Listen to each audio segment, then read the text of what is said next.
Hello, Dr. Suzanne Bechtel with a quick lecture on divorce procedure, specifically trial and final judgment.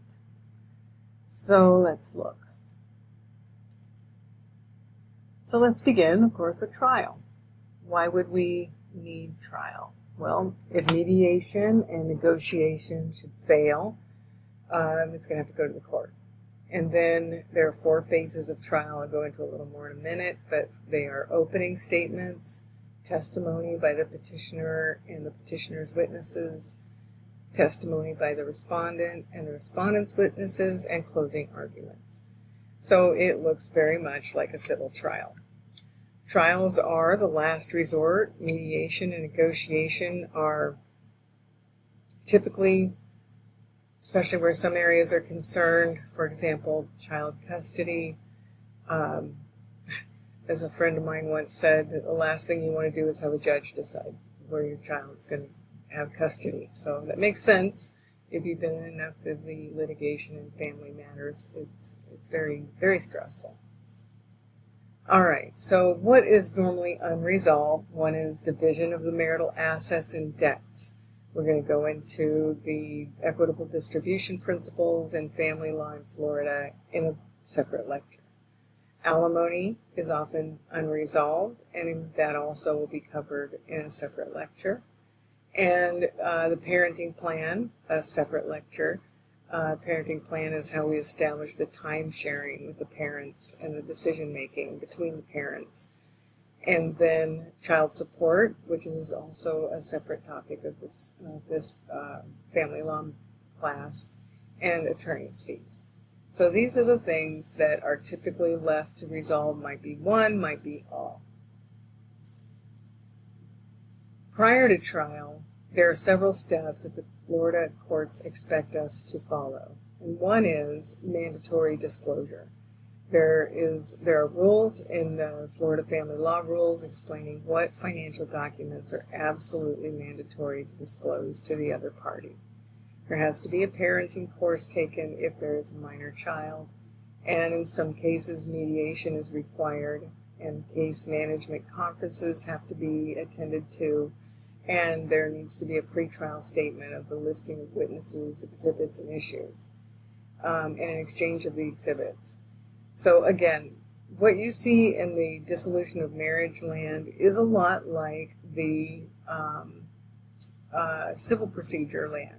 A lot of the same pretrial requirements, except obviously mandatory disclosure and mediation, like I said, is necessary in some particular types of situations, but especially for temporary spousal support, for example. Or there's some other examples, but we do that in a separate lecture too. So this is the key difference. There is no jury in a dissolution of marriage. This is handled always by the judge, who will decide the facts and judge the credibility of the evidence and apply the Florida statutes, specifically Chapter 61. Which covers a lot of things, including distribution of assets and debts and those topics that we just covered on the previous slide. All right, so in a divorce trial, it's generally just like a civil trial. The opening statements, a case in chief of the petitioner with their testimony and witnesses and financial evidence and parenting evidence of their children. And then the respondent's case-in-chief comes with the same structure of testimony, witnesses, etc. Then there's rebuttal, and that's limited to responding to new issues raised and closing arguments. Again, looks a lot like the civil trial. The types of evidence, and you can allude, this is alluded to quite actually explicitly in the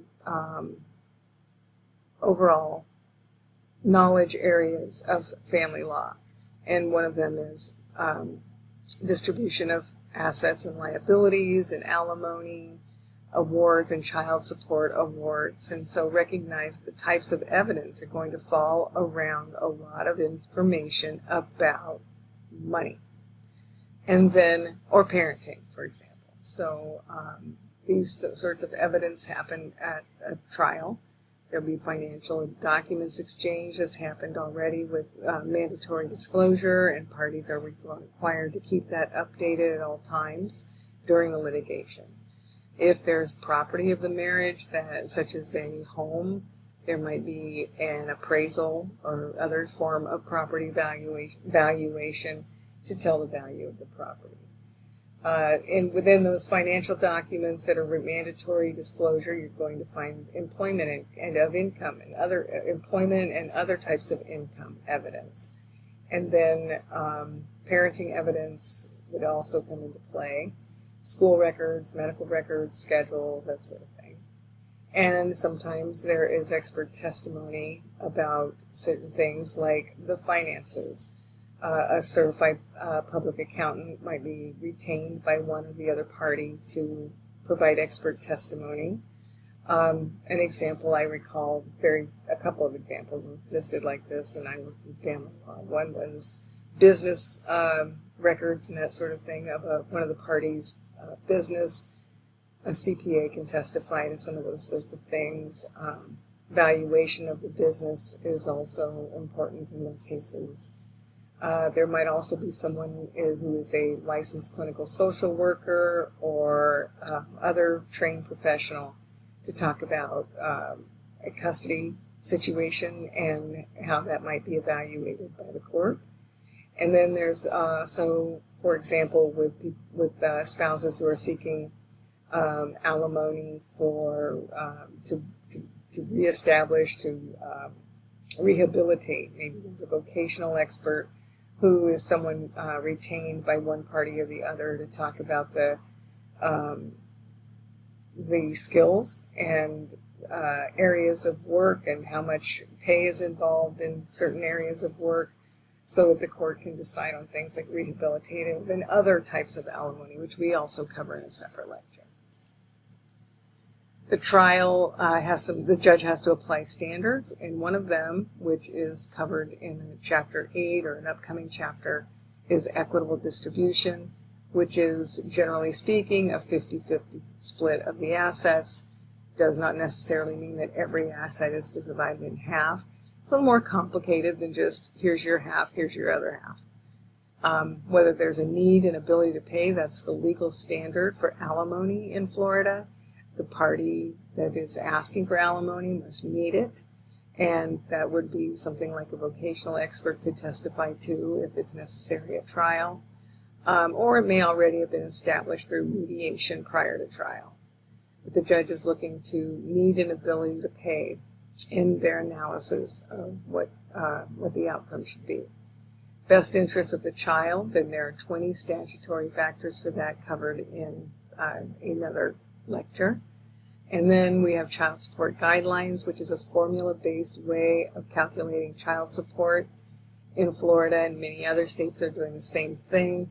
And so those are, the judge will definitely look at those and see how they equal out and how the calculation comes out.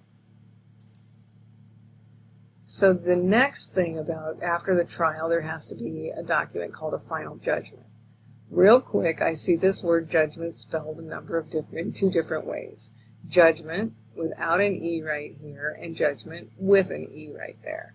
Doesn't matter to me. I had an attorney I worked for who liked it without the E, and that's what I learned, and that's what just comes flying off my fingers.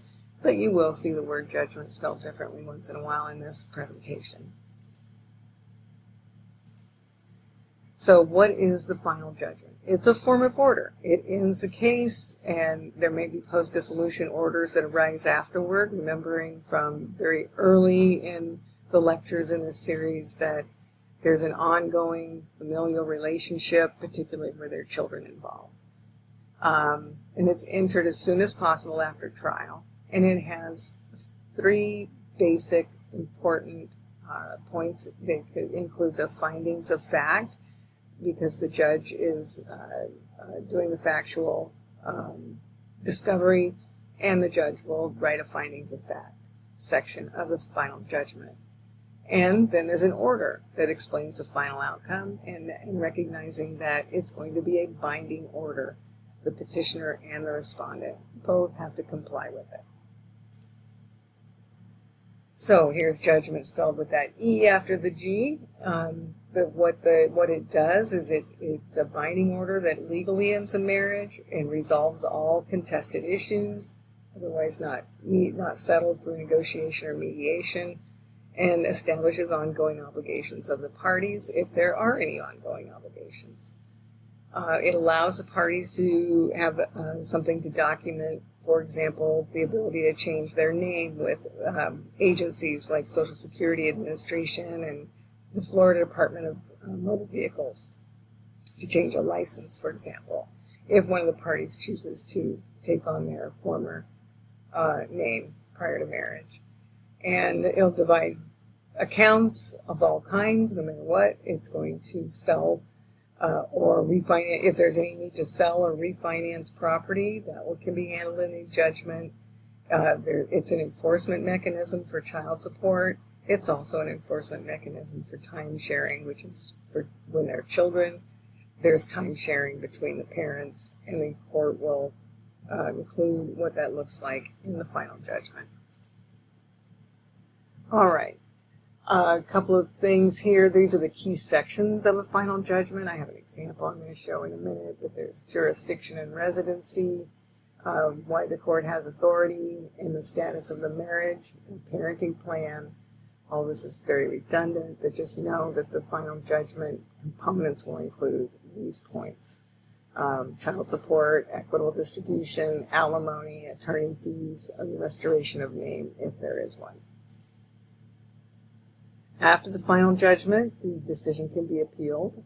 There's a 30-day window to appeal the decision. There's also post-judgment motions that might come into play, motion for new trial, something like that might happen. Enforcement of it, again, that's important to after the final judgment. One of the purposes of the judgment is to give the parties documentation of what can be enforced as far as child parenting and time sharing, child support, alimony, etc.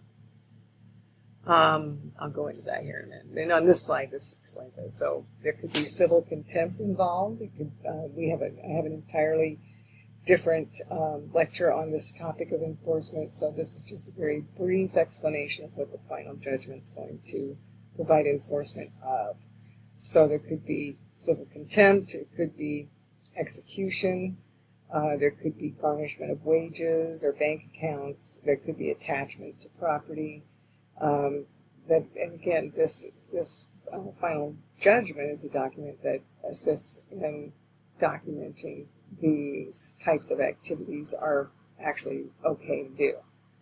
Receivership can happen, and a constructive trust might also happen. So to summarize this, if trial is a last resort, bench trial is where the judge is going to decide all the issues.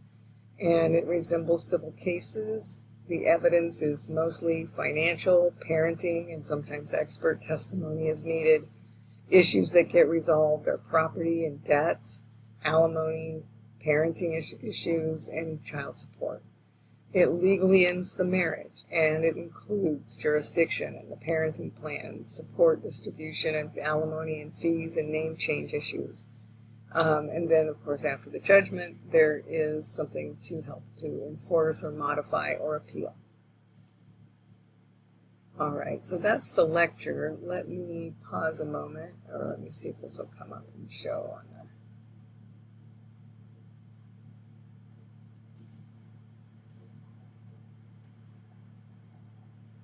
Well, just in case.